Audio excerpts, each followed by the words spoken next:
Hey creative friends, welcome to my channel and welcome to Bean Bonanza. I am so excited about this collaboration because I think we all need to eat more beans. And this is a way to get some really good recipes to learn to eat more beans. But I will tell you, what I'm going to do today is just a classic, super simple, very easy recipe. And I am going to be making like butter beans the way my mom used to make them. These are large lima beans and a lot of people call them butter beans. But this is such a simple thing. And I'm going to be doing these in the slow cooker for the whole day. So I actually didn't need to prepare these by pre-soaking them. But what I do need to do is to go rinse them and pull out any of the broken ones or the ones that float or whatever. So I'll do that in a second.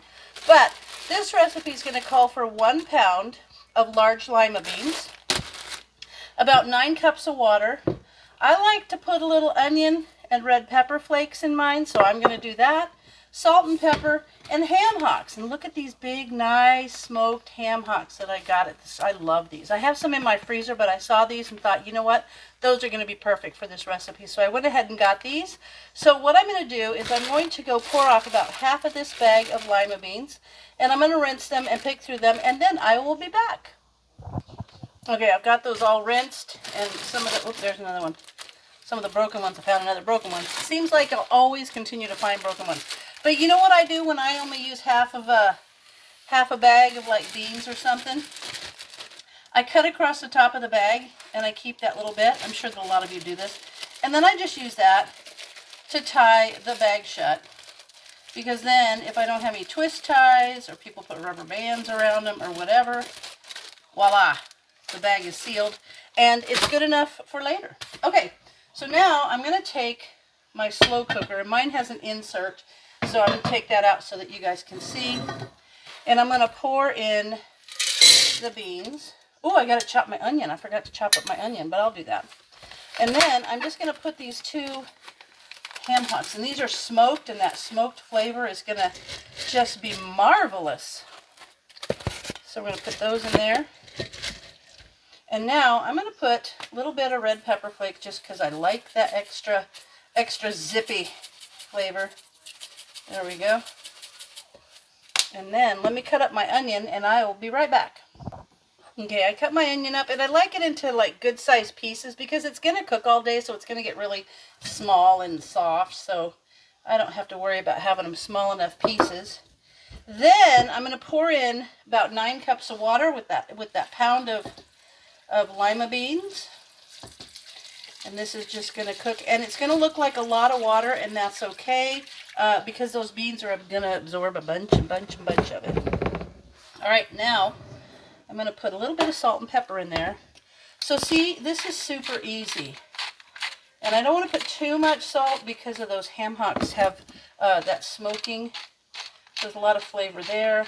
I do like a little pepper. And now as it cooks and they get soft, I don't want to take a spoon and mix them up too much because what it'll do is that can break them down.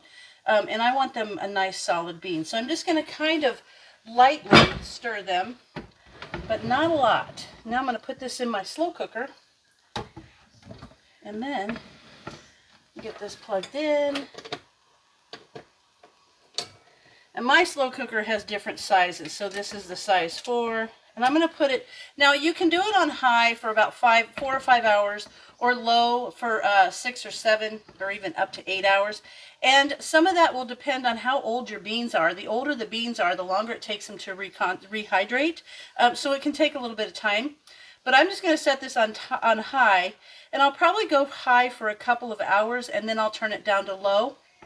Because if I did it on high for the whole time, it would be done before dinner. If I did it on low, it would be done after dinner. So I'm just kind of adjusting the time based on when I want to eat.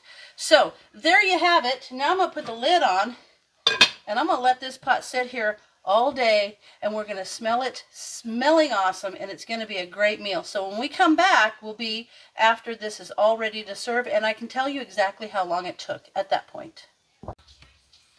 So I forgot to turn this on low. So this has been cooking on high for about 5 hours, and it smells wonderful. But I got sidetracked. I was sewing, and I forgot to come in here and turn it on low, which is fine. So anyway, what I'm going to do now is I'm going to take the ham hocks out and I'm going to let them cool off a bit. And then I will take the meat out of them and put it in here. So they're just fall apart cooked. Look at that. So delicious. They're nice and smoky. These are really nice ham hocks. Okay, so I'm going to put those there. And then I'm going to show you on the beans themselves. You can see it's a little bit like a bean soup, see?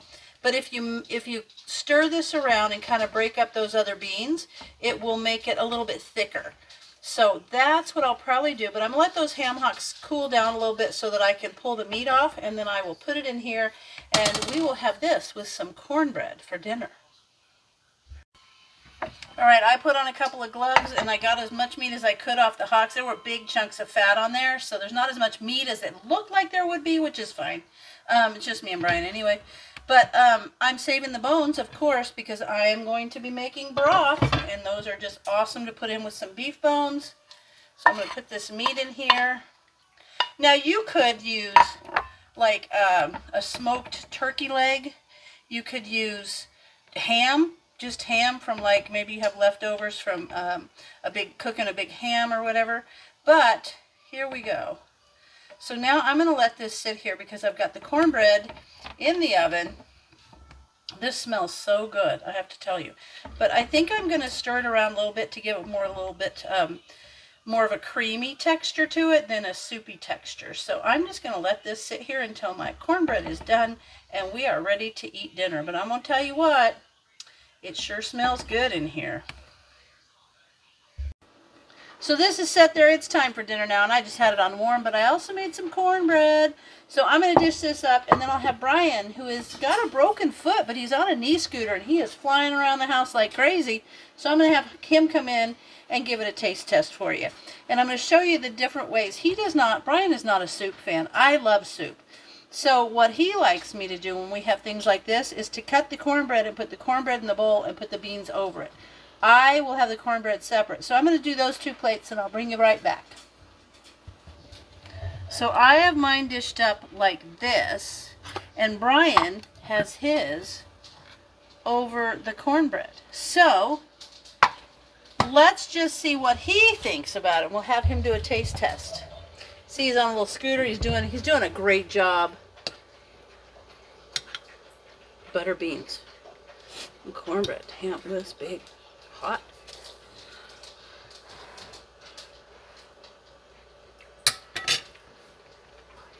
Hot, but good. Very good. Is it good? Mm-hmm. The ham is really good, or the ham hock. Good stuff. All right, folks, thank you for watching, and be sure and go check out the other channels that are in the Bean Bonanza, because it is awesome. There's going to be so many good bean recipes, and all the descriptions of the other channels participating will be in my description box. And thank you, Prepper Potpourri, for putting this awesome collaboration together. And as always, thanks for watching, and I'll see you in my next video.